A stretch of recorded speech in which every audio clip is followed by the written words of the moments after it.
morning, dear friends, and welcome to this module. In the previous module, we had discussed stylometry and intersectional digital humanities. Today, we will talk about post-colonial digital humanities, the geopolitical circumstances that have shaped its trajectories, and examine the role of colonial violence and its representations in digital archives. Postcolonial digital humanities is rooted in a broader history of exchange between postcolonial thought and science and technology studies. It interrogates the ongoing influences of colonialism and neocolonialism within the digital cultural records and knowledge production. It addresses unexplored questions of power and globalization that are shaping the digital environment as well as decentering the role of the global north in the appropriation of digital scholarly practices and narratives of technological development. The term post-colonial digital humanities was coined by Adeline Coe and Rupika Risam, and it was disseminated through the Twitter hashtag at DHPOCO. Postcolonial approaches to DH look beyond the politics of representation to develop design practices surrounding digital knowledge production. Its interventions include a destabilization of the role of colonialist and neo-colonialist politics within the digital cultural record. It wants to challenge the myth of democratized digital knowledge and to make the case for the creation of new tools with ontological roots beyond the global north. It also wants to attend to the role of labor in DH projects and addresses the hegemonic role of English language in DH scholarship. The post-colonial studies entered academic discourse to challenge the foundations of humanistic inquiry that validated and reinforced the right of Europe to colonize the world.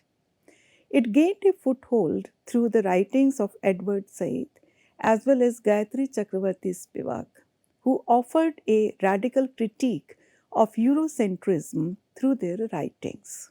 Now, postcolonial digital humanities looks at colonial and neo-colonial dynamics subtending digital knowledge creation in the humanities. In doing so, it is a product of the histories of post-colonial studies and digital humanities. They are the two subfields that have emerged after the First World War in response to a radically changing geopolitical and technocultural landscape. Scholars like Gayatri Chakravarti Spivak and Azaz Ahmed identify the process of worlding as the subordination of worlds that are subject to colonial domination and the control over representation of the global south, whose citizens are considered subaltern through colonial discourse. Let us look at the ideas of Matthew Christenbaum. The world making of programming is intimately linked to producing humanities knowledge. Digital knowledge production selectively represents human knowledge and culture through a range of interpretations, and this creates a model world that is very different from the world we live in. Post colonial DH explores the practices needed to create new worlds that challenge the centrality of Europe by engaging with the subaltern, by placing them at the center of inquiry in DH scholarship. So, what do we mean by decolonization within the area of digital humanities? Colonial violence appears in discursive forms, and this includes the reproduction of colonial influences on the production of knowledge in digital form, which also reinforces the ontologies of the global north. The idea of decolonization within DH wants to oppose this continuation of exploitation and partial generation of digital knowledge. By mediating between physical and virtual worlds, post colonial DH calls attention to the dimensions of power in world making through technology. This raises the question whether the digital texts are reproducing the hegemonies of the colonial world and whether decolonization is possible. Postcolonial DH also attends to the structural ways of racism and sexism specific to people of color and women, and other kinds of societal bias that are somehow encoded in algorithms. We have analyzed enough instances to understand that algorithms and big data are never neutral or objective. This is what Sophia Umoja Noble has termed as algorithmic operation or algorithms of operation. Noble has coined the term algorithmic operation in her work Algorithms of Operation, published in 2018. The term suggests a framework to critique the discourse of the internet as a democratic landscape and to deploy alternative thinking about the practices instantiated within commercial web search. Noble's main argument is that popular search engines like Google can inadvertently amplify and reinforce existing prejudices, particularly against the marginalized communities. She draws on research about how race is constituted as a social, political, and economic hierarchy based on racial categories and how white American identity functions as the invisible norm. Noble provides numerous examples in her book where search results can perpetuate harmful stereotypes and reinforce discriminatory attitudes. Search engine results perpetuate particular narratives that reflect historically uneven distributions of power in the society. She offers examples of how racial algorithmic oppression works in Google search. In 2016, Google Images offered African American teenagers mugshots when the keywords three black teenagers were given. This insinuates the image of black teens with criminality. Search results as artifacts have symbolic and material meaning. They deploy subjectivity and offers a vantage point to understand that representation in media are expressions of power relations. Search engines are limited to providing only information based on what is indexed within the network. It is about who has access to provide information in the network that impacts whether information can be found to anyone looking for it. The potency of commercial search using Google is that it functions as the dominant symbol system of society. It is because of its prominence as the most popular search engine nowadays. Postcolonial DH can attend to the ways that existing digital archives bear traces of colonialism. For example, May Capozzi and Scott Andrel's project, A Distant Reading of Empire, demonstrates the value of digitized material for understanding the relationship between colonialism and textuality in the digital cultural record. Their project, A Distant Reading of Empire, used the Hathitrust Digital Library to create a corpus of 2,500 18th century texts that had appeared between 1757 and 1795.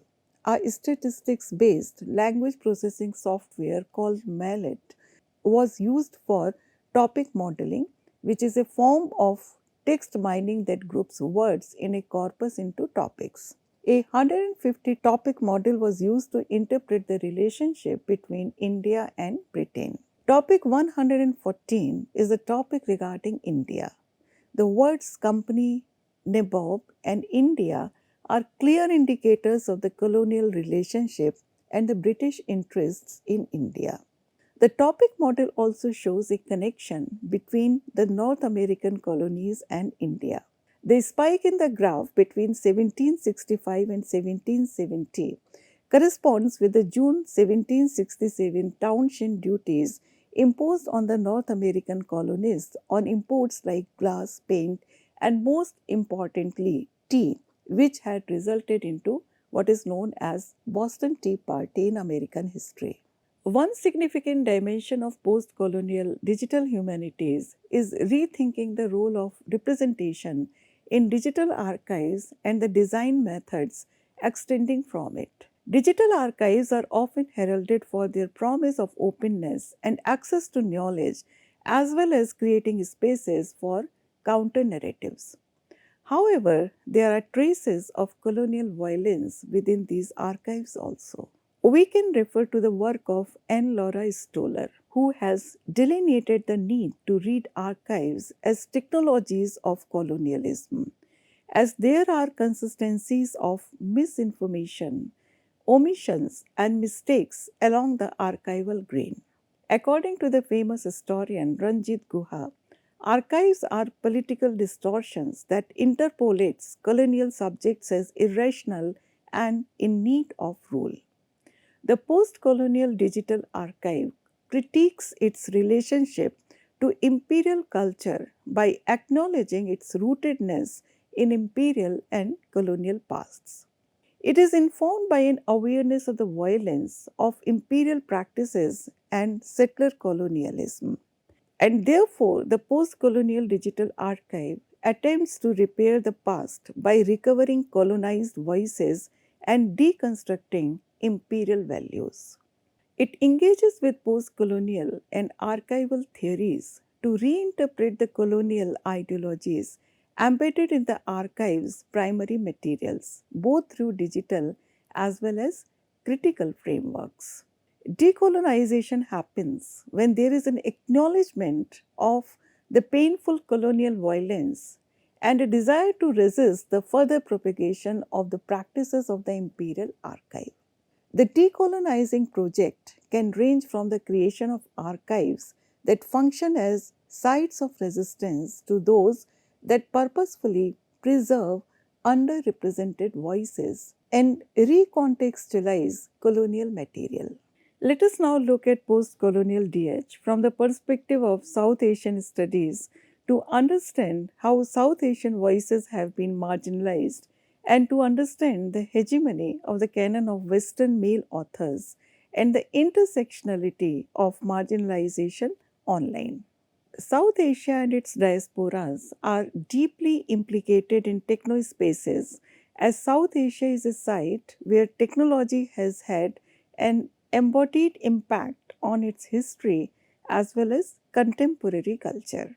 Diasporas demonstrate the power, vitality, and complexity of South Asian technospaces. The connectivity of migrants in digital diasporas is characterized by their use of internet and social networking applications.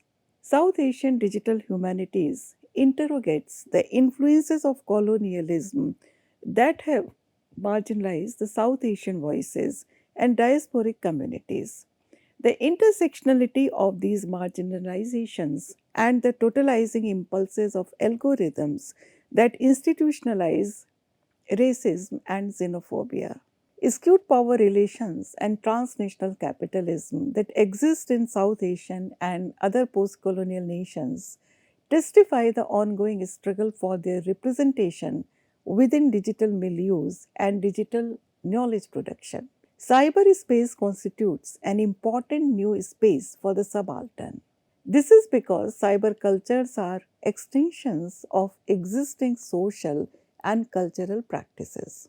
Digital technologies are embedded in the cultures that produce them, and cyberspace itself might be read as a set of social practices which has exclusionary and inclusionary potential depending on the politics of use.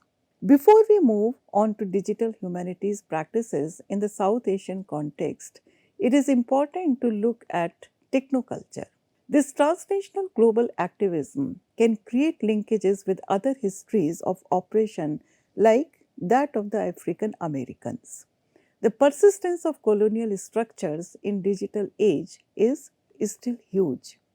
To demonstrate this, let us look at the Rushdie Digital Archive or RDA, which is the collection of author Salman Rushdie's work at Emory University. It drew attention not only for its famous author, but also for the innovative creation of a virtualized representation of the author's computer, known as emulation. The archive is placed in dialogue with a set of ideological assumptions and in the context of colonial and post colonial archives. The RDA encompasses Rushdie's computers, CD-ROMs, and floppy disks, along with specialized tools for accessing this material. The emulation software replicates Rushdie's old computer's hardware by allowing a newer system to imitate its appearance and capabilities. Drawing on Spivak's interpretation of the colonial archive, which challenges notions of fixity and stability, the RDA, through this emulation software, engages in a form of colonial mimicry also. The guiding principle behind this emulation is that understanding the collection requires considering the context, which cannot be fully comprehended by selectively examining individual files, and that it offers authenticity. This shared desire for authenticity also echoes Homi Bhabha's idea of mimicry, colonial desire for the colonized subject to emulate and resemble the colonizer. However, this mimicry is never an exact replica. It involves a subtle slippage or difference between the original and the copy. This can lead to ironic mockery, challenging the authority of the colonizer. Similarly, the emulation software mimics the older computer environment, but it is not an exact replica. Furthermore, just as colonial mimicry can lead to ironic mockery and challenge colonial authority, the imperfections and partial presences introduced by emulation software in the RDA can lead to critical readings and insights. For example, the Mac-Sticky's color coding practice offers a unique view of Rushdie's thinking on a particular day. Moreover, the evolution of word processors reflects Rushdie's evolving identity, marking distinct phases in his life and career.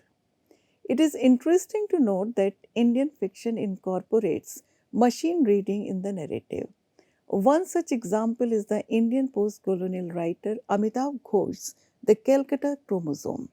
The text interest in both electronic textuality and the subaltern archive shows how the concept of information retrieval pervades the novel. The narrative is assembled through the recovery of textual artifact with the aid of a comprehensive digital archive called EVA. Amitav Ghosh's 1995 novel The Calcutta Chromosome delves into themes of digital archiving and digital forensics central to the digital humanities.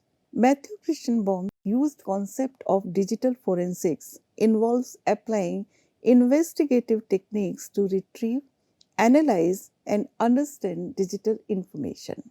The narrative is constructed through the retrieval of textual fragments using a comprehensive digital archive named EVA, a character that embodies both an archive and an artificial intelligence.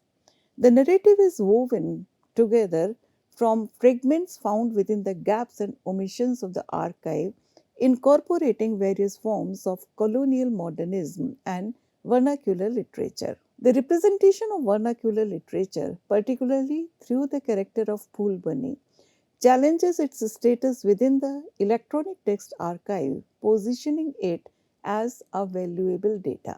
Digital forensics becomes pivotal as the character Antar discovers a deleted email from Murugan that potentially holds the key to understanding his disappearance. To achieve this, Eva must sift through the stored memories on Murugan's outdated hard drives, and this process is likened to Christian Baum's forensic imagination. The novel suggests that the perspective needed to comprehend the assembled narratives requires new reading technologies, which are envisioned as a future digital archive with vast storage capabilities. This allows the reader, like Antar, to gain a post human perspective. We looked at a brief caricature of how the digital afterlives of colonialism shape the formation of the digital cultural record and, in turn, the cultural memory of humanity. Bichitra Online Tagore Veruram is an archive project taken up by Jadavpur University, India. This project has served to cut across boundaries of various aesthetic notions. It is an online integrated knowledge site of Rabindranath Tagore's works. Tagore, as we all know, is the first Asian Nobel laureate. Reading closely through the different versions, one can trace not only his complex creative process, but also a glimpse of the changing socio political landscape of India through the 19th and early 20th centuries and the author's intellectual response to it. So, this virtual archive contains all the works and variant readings of the texts of Rabindranath Tagore.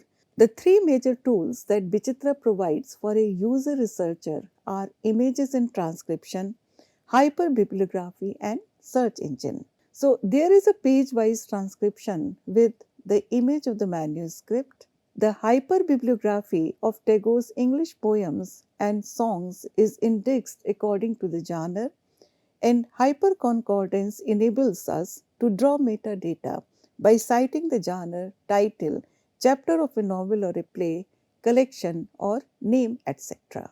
Indian literature, especially graphic novels, also demonstrate the trajectories of digital cultures in the South Asian context.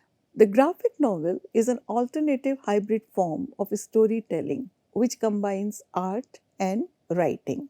Indian graphic novels involve the representation of histories, socio cultural spaces, and cultural stances on social issues. Indian's graphic novels digital turn can also be looked at as a representation of globalization as the Indian material is being transformed by the Western technology, rendering it easily consumable by an international audience.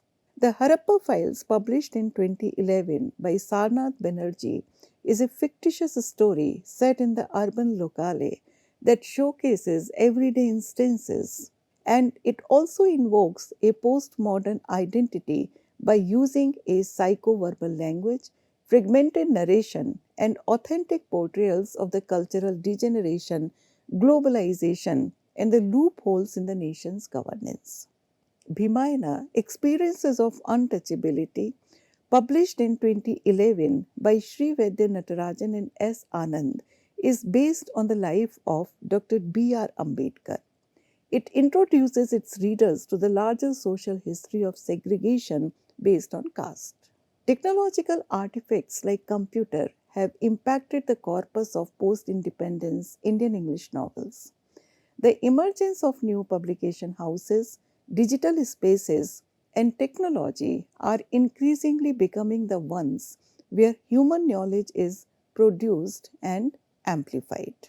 The increase in the number of literary awards and the rise in literary rate also had to do with the widespread acceptance of technologies after independence of India. So it becomes very important to know that exclusions and biases that have characterized print culture in the colonial days are reproduced in the digital cultural record also in the post colonial days of our country. Let us now look at how Indian writing in English had a substantial influence in the marketplace with the help of digital born content. Postcolonial authors, deliberately or unknowingly, incorporate the exotic in their work, and this somehow was established as a theoretical framework which is still considered relevant today in describing the diasporic literature, particularly novels. For example, yearning for an irretrievable imaginary homeland, the discourse of homelessness and displacement, etc. However, minor genres present valuable critical opportunities, particularly for considering digital born content of Indian writers in English, such as blogs and social media posts that directly relate to their published work.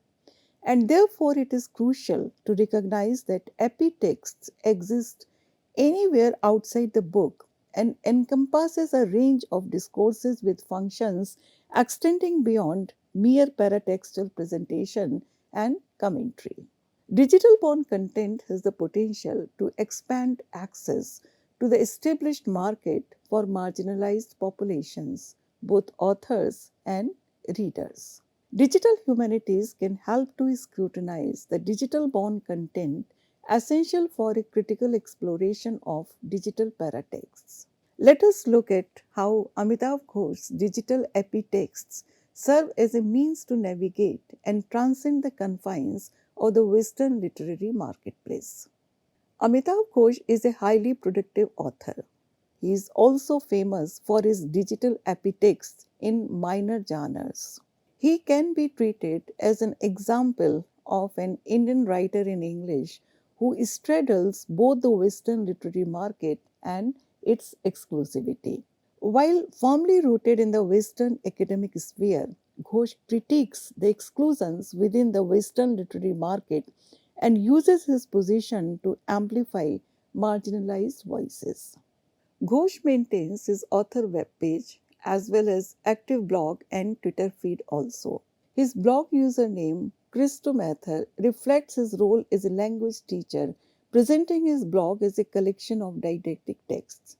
His paratextual posts are closely linked to his published works, offering extended versions, interviews, and stories related to or directly from his nonfiction works. Another category of self promotion encompasses posts promoting his published work, including announcements of new releases, special editions, events, etc. Audience engagement posts involve direct interactions with readers, including responding to comments, etc., addressing their inquiries. Ghosh employs his blog to champion marginal authors' works and histories in a series of posts categorized as promoting the margins.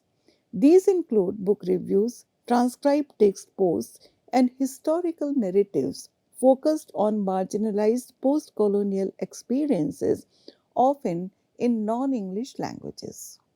His translator, Anna Nadoti, highlights in an article reposted on his blog that Ghosh has shifted from traditional reportage to continuous blogging, using it to enrich the background of his works. He organizes his posts by category chronologically and offers a seamless interface for readers. His platform allows him to showcase forgotten authors, texts, as well as histories. As we have seen during our discussions, digitized platforms and algorithms can perpetuate bigotry and prejudice, which is socially and legally spurned by all human beings. This has been termed as digital necropolitics by Rahul Gerola. Necropolitics is a term coined by the theorist Ekal Membe as going beyond the right to kill into exercising the right to expose other people to health risks and complete death. Gerola uses the term digital necropolitics as exposing netizens represented in and participating in the technological innovations to danger. This can be seen in the history of colonialism, where the darker races existed beyond the boundaries of civility and modernity. Digital spaces can obscure both identitarian politics and power relations riddled by Eurocentric thoughts. The British Empire's partition of the subcontinent and its resulting bloodshed and migrations are an example of it. The social life and death afforded to subjects in and through digital representations by institutionalizing racism, classism, and xenophobia. Digital necropolitics becomes a central issue to understand the ongoing impact of the partition in the South Asian diaspora and its relationship with technology. We have already talked about the dominant narrative of the genesis of digital humanities from Roberto Busa. But this genesis narrative of digital humanities is re evaluated through the post colonial lens by looking at the broader historical moment and their socio political significance. Gairola delineates how Bollywood movies offer a counterpoint to digital necropolitics by serving as a cultural outlet for representing the experiences of marginalized communities in India. Movies that depict colonial violence, like The Partition, serve as counter narratives to the conventional origin story of digital humanities associated with BUSA. It is a common fallacy that digital environments are democratized spaces where representation is allowed to all through blogging and other social media platforms. Post-colonial and South Asian DH aim to represent the stories and voices of those who are underrepresented in knowledge production, those from formerly colonized countries, indigenous communities, and those who are marginalized in their national context. Scholars in the area of digital humanities should be committed to social justice by creating knowledge that challenges exclusions in the record of digital knowledge and to ensure that the field does not remain limited to only reflecting the epistemologies and values of the global north. In the next module, we will be discussing about feminist and queer digital humanities that deal with technologies and methodologies related to gender, sexuality, and social justice in the digital realm. We would also talk about public digital humanities with respect to open access and the mandates required for scholarly work. Thank you.